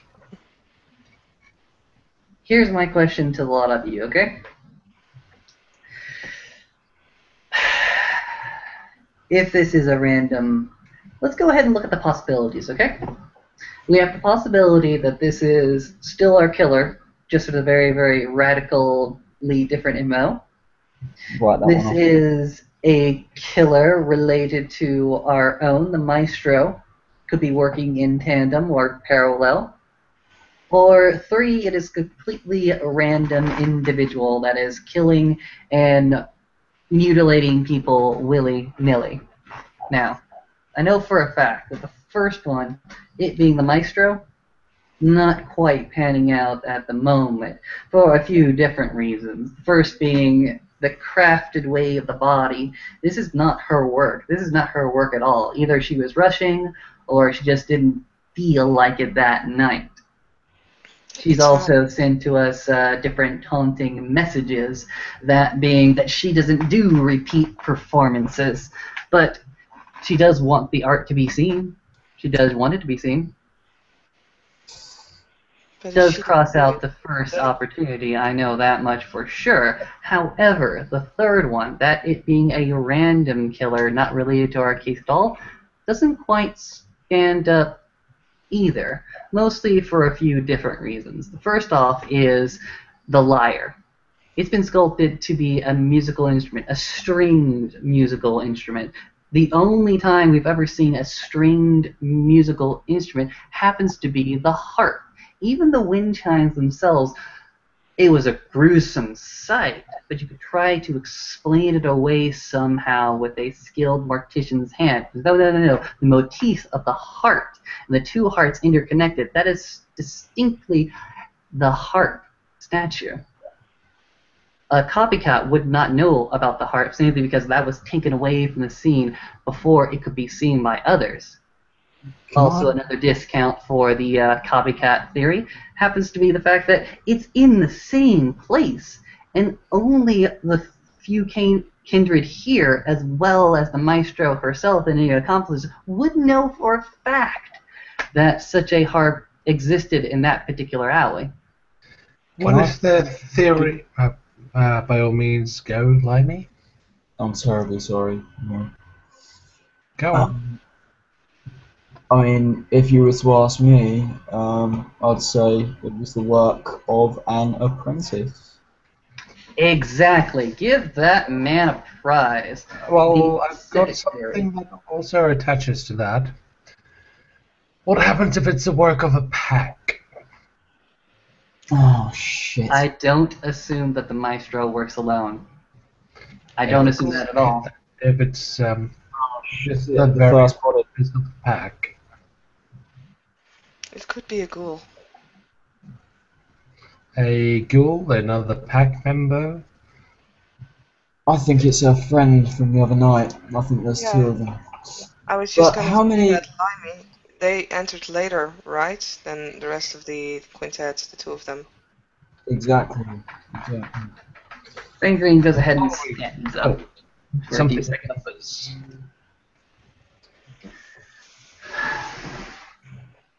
All right. What's I mean, we've got. I mean, I can get even darker with this. I mean, how many members does it take to make an orchestra? Each one's a different musical instrument. Each one could be making an instrument for themselves. I've been thinking about that as well. Could be. Suffice it to say that apparently this woman is not working alone. We know that simply for the fact that we saw another one of her accomplishments that night.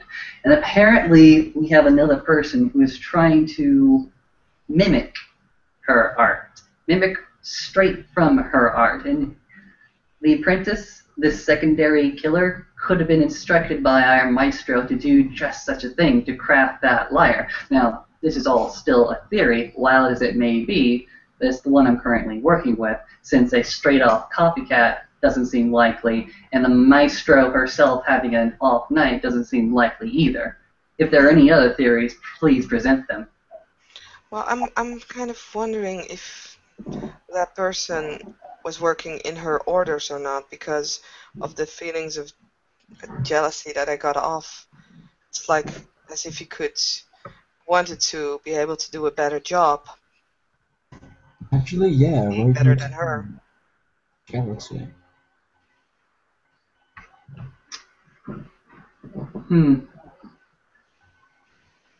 We should actually talk to Lady Sheridan about this. I believe she pinged me about another letter to the editor, but I currently forget it at the moment. And, see, I got that message at the beginning of this scene. I just couldn't work it in quite yet.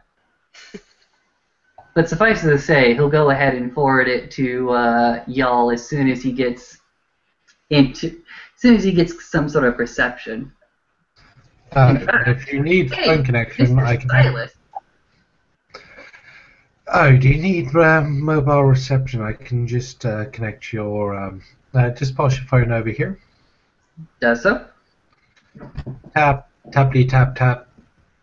Counted by 124 more taps.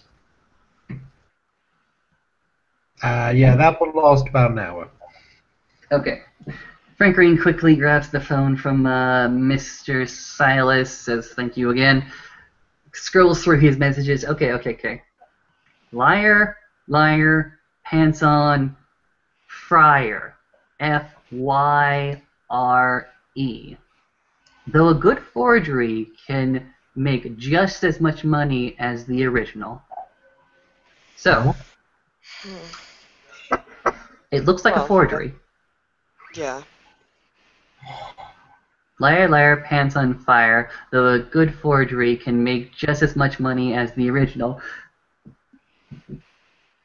So we're back to the copycat theory. Fucking brilliant. Not necessarily. Again, there are a few details that draw out the copycat entirely. That being the lyre itself, the string instrument. That being, it's in the almost the exact same place as the harp. Have you ever watched Red Dragon? Or any of the Hannibal Lecter's films? It's like another killer inspiring a new one to follow in their footsteps and do a crime that they know and essentially design the exact details of.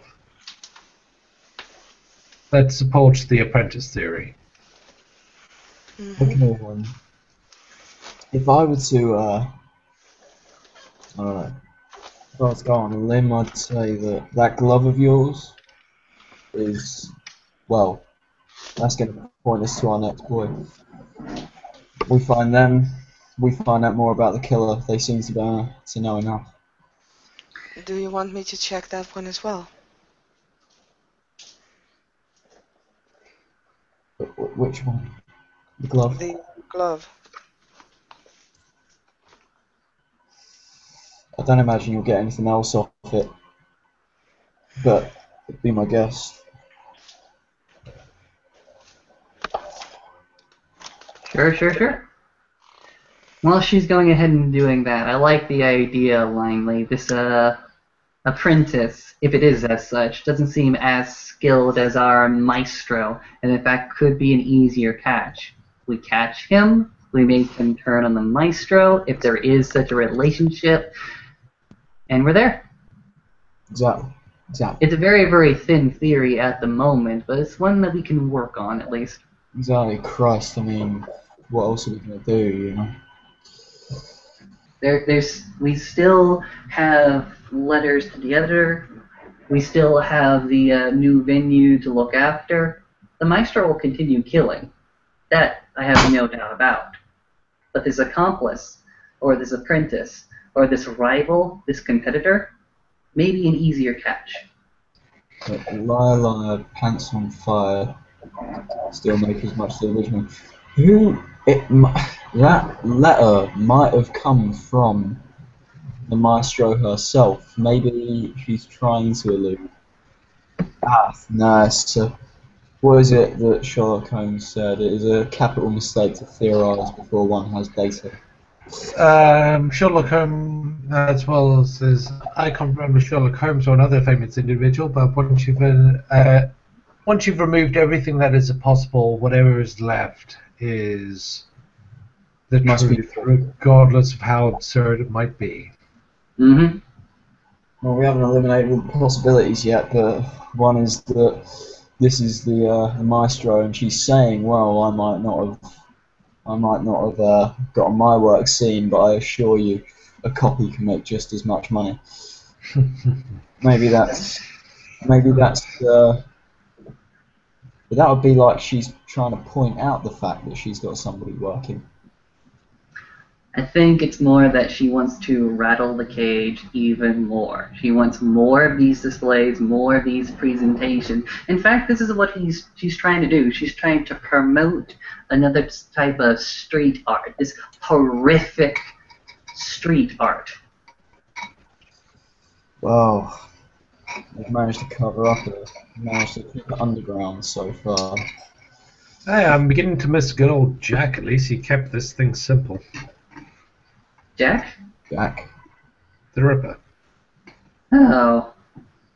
you're not about to tell me that you have some sort of personal history with Jack the Ripper, are you? I'm not going to tell you at all. Sounds good. By the way, please excuse me for a second. I'll be right back. Right. We have a lot of theories. We have a lot of stuff that we can throw on the board. Okay, so here's what I'm going to do on my end. I'm going to find where Debussy is playing in the city. I'm going to make sure that the homeless of Harlem relocate there for a few nights. I'm going to have the place watched, going to have the place staked out. There's going to be a vagrant in every alley, I promise you. Does Harlem have like a music faculty or something like that? You can't help but laugh. He's like, Harlem is, well, I mean, haven't you heard of the Harlem Apollo? Nope. I'm sorry, like I said, although I've lived here a long time, I'm not really familiar with the city. Harlem, I mean, yeah, sure, this kind of music, not so much, but Harlem's got some history. A lot of the greats have come out of Harlem, you dig? Because It's there's one arguably thing. one of the most important places in the world for the development of rhythm and blues. Well, we keep going after the killer, but we've never tried to actually find the killer. I was thinking, What, this is someone schooled in music. Must be someone with an art flair. Maybe we should check out, like, I could check out Columbia University to see if there is any musical, I don't know, student sure- with the same description of this female or something like that. maybe. Classical music ain't exactly, Harlem ain't where you're going to go for classical music. I mean, Columbia University, no, that's a good idea. I did have the idea that we might try and lure her into a trap, Hmm. We but, can still do that. huh? And we can still do that. It's still an option on the table. Yeah, well, everyone seems to turn their noses up at it the other night. It's too dangerous. Well, at some point we have to take a risk. Mm-hmm. I mean, if not, we'll be hunting masquerade breaches for the rest of our eternities. And frankly, I don't know how much longer I can put up with this. Neither do I. We're gonna catch her, and when we do, you're gonna wish you'd never come to this city. You need to make the venue small, or at least controllable. You don't want to make a venue where she can simply set up a fire without you knowing or realizing it. I've got a boy. I've got a friend. Big on the music scene in Harlem. I could get one of his venues. Hang on a minute. Limey's looking at his phone. The Debussy Chopin connection. Chopin's influence on Debussy as he loved his own utterly individual style. Claude Debussy had a deep love for the music of a composer a half-century before who blazed a new path for his utterly individual style and keyboard sound. Chopin is the greatest of all, Yes. Debussy said, for with the piano alone he discovered everything. Hmm. Did you know that they were both They were both what? child prodigies? They started performing at a very early age. Well, that's the thing. I mean, they're half a century apart, but it sounds like there's a real theme the to the maestro's tune. If you dig what I'm saying, if we Mm-hmm. can find, wonder who Debussy influenced. I think I've just found. I just think we found the cheese for our trap. What do you think on this? Find the type of music that she's attracted to, and you have your cheese. Give them our prize. You get the right kind of venue, you have the trap.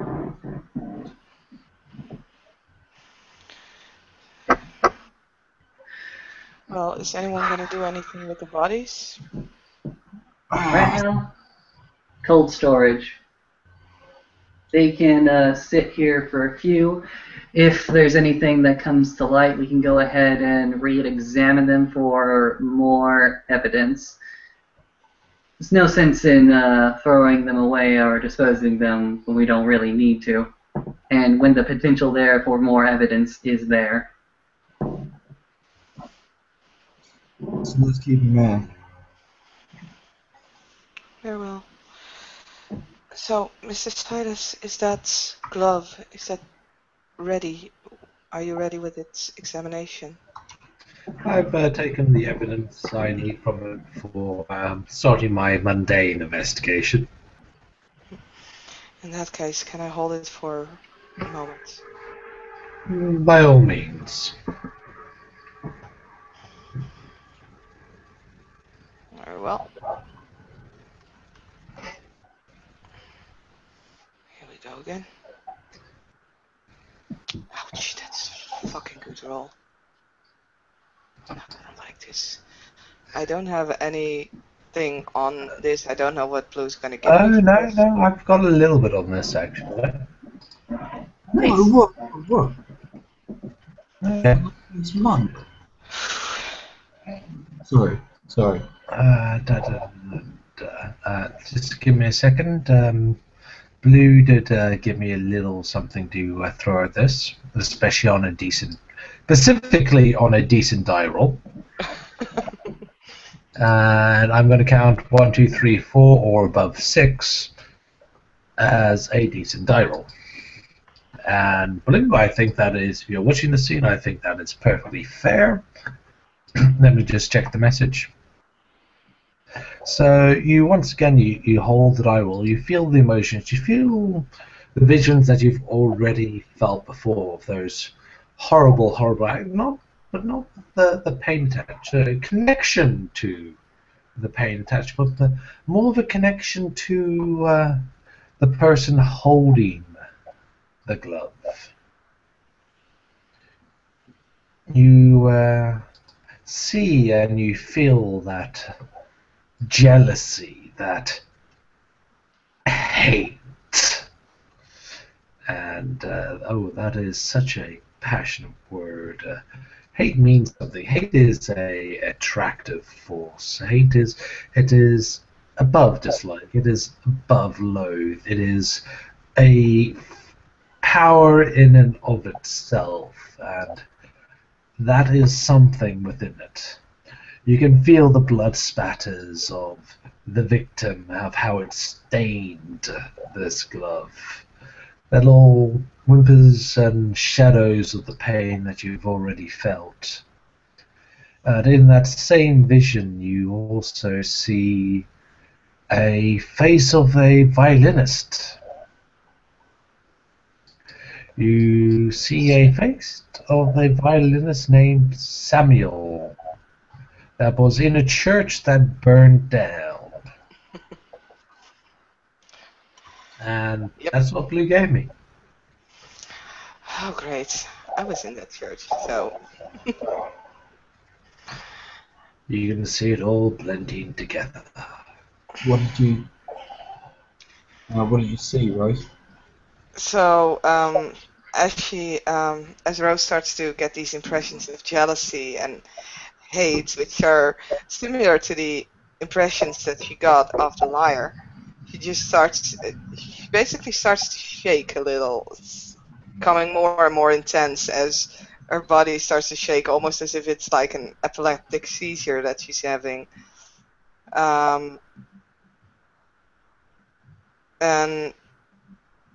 it kind of stops as the vision ends, and she just looks up and quickly almost throws the glove back at Mr. Silas. She's like, "Oh, I know that face. Who is it? Who is it? The other violinist from the church." Wait a minute. Rose, how do you know what his face looks like? You weren't meant to be in the church. I'm sorry. I wanted to make sure you were okay. I got in there. To be fair, if you hadn't, then you wouldn't know whose face you were looking at, so I guess thanks. Hmm. So Okay. it's Samuel. And they were definitely, I mean, when I met them, there was some tension there, I'm not going to lie, but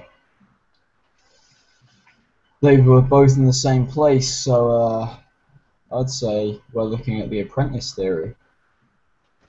Mm-hmm. Fair enough, but we should make efforts to identify the liar victim as soon as possible. If the liar victim happens to be another member of that quintet from that night, well then this particularly could run very, very cold very, very quickly. However, we have the quintet. We need to look back up that. We need to research it. They said they had some kind of agent or manager. We need to find out about this quintet. Mm-hmm. Yeah, they do. Right. This might not be important, and it may be. I remember from my previous visions, the woman was wearing leather gloves, and out of character, I don't know if this is just a mix-up, but this is a latex one. No, Fair enough. that's actually a good point. Either way, I think we've got as much information as we're going to get down here. Yes, and I would really like one of those glasses you were offering earlier, Mr. Silas, if I'm not intruding on your By all hospitality. means. By all means. Hmm. We pride ourselves on our hospitality to those that are actually welcome in these areas.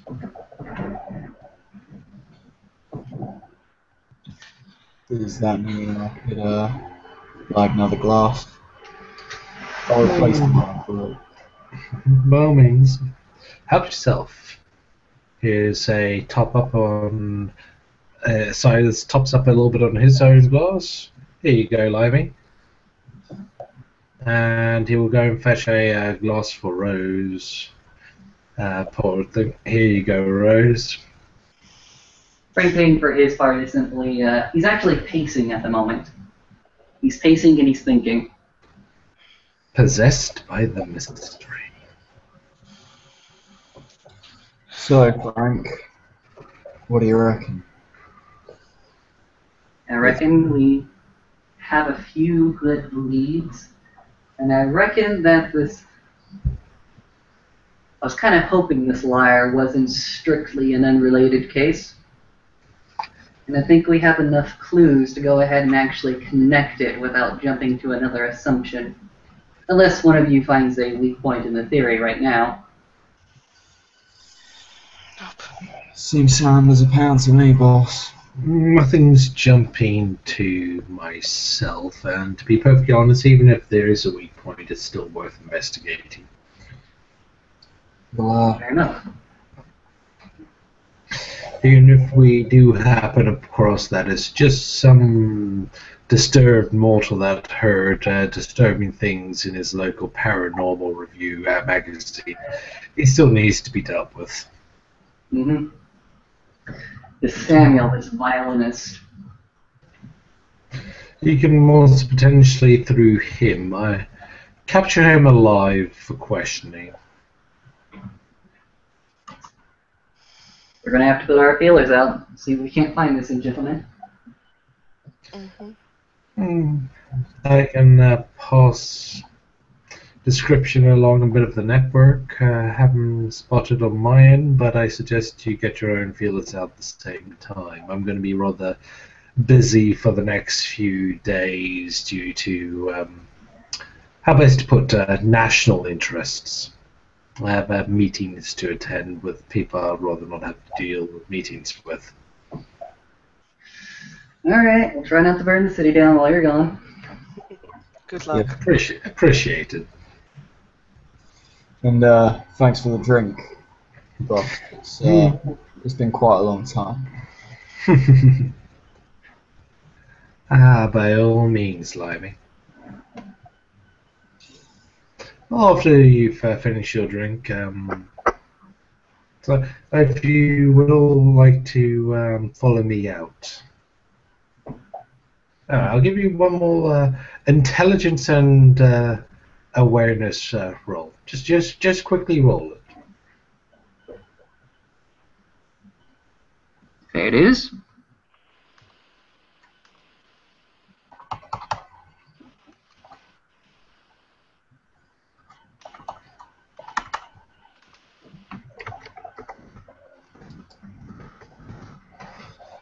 Anyone get 3 successes or better? Only 2. Okay. I'll throw this one at Rose then. You remember that huge pile of traps that you guys walked past? Mm-hmm. You're going down a completely different route, and you remember something about those traps, and something very, very specific actually. And it only now just pops into your head of why that they were set that the way that they would do. It wasn't that the traps were set or unset, is that they were just merely adjusted for people coming in the reverse direction. And if you guys had been going a different direction down that same route, you would have triggered all of them. Cool. And yeah, it took a fair amount of work to be able to do that.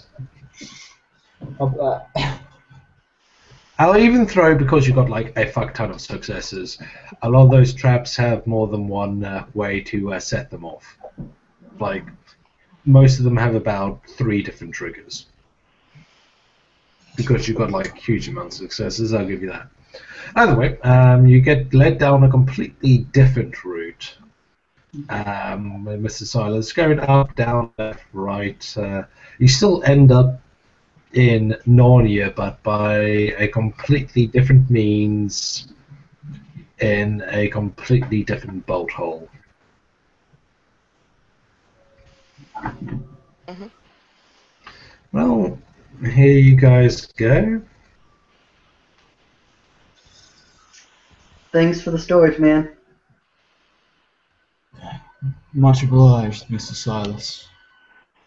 What's No, It was nice talking to you again. no problem. I'll give you information on those analyses once they're complete, but we're checking the police. Oh, they just need to check the last 5 years database. No, I need to check the last 90 years database. It's going to take a while.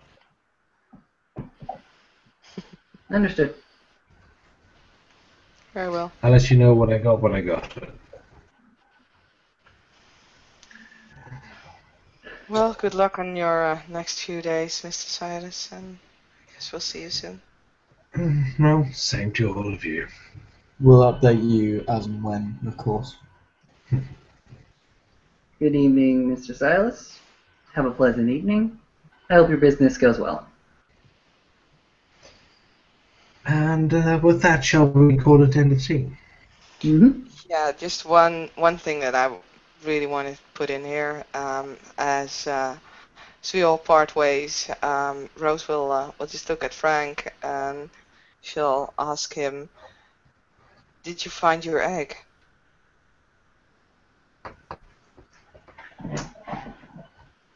Frank will go ahead and look at Rose and simply said, "Mr. Pink got away." And walk away. And with that, we will end scene. Everybody, thank you for watching, and have a pleasant evening, night, or morning, whatever. Bye.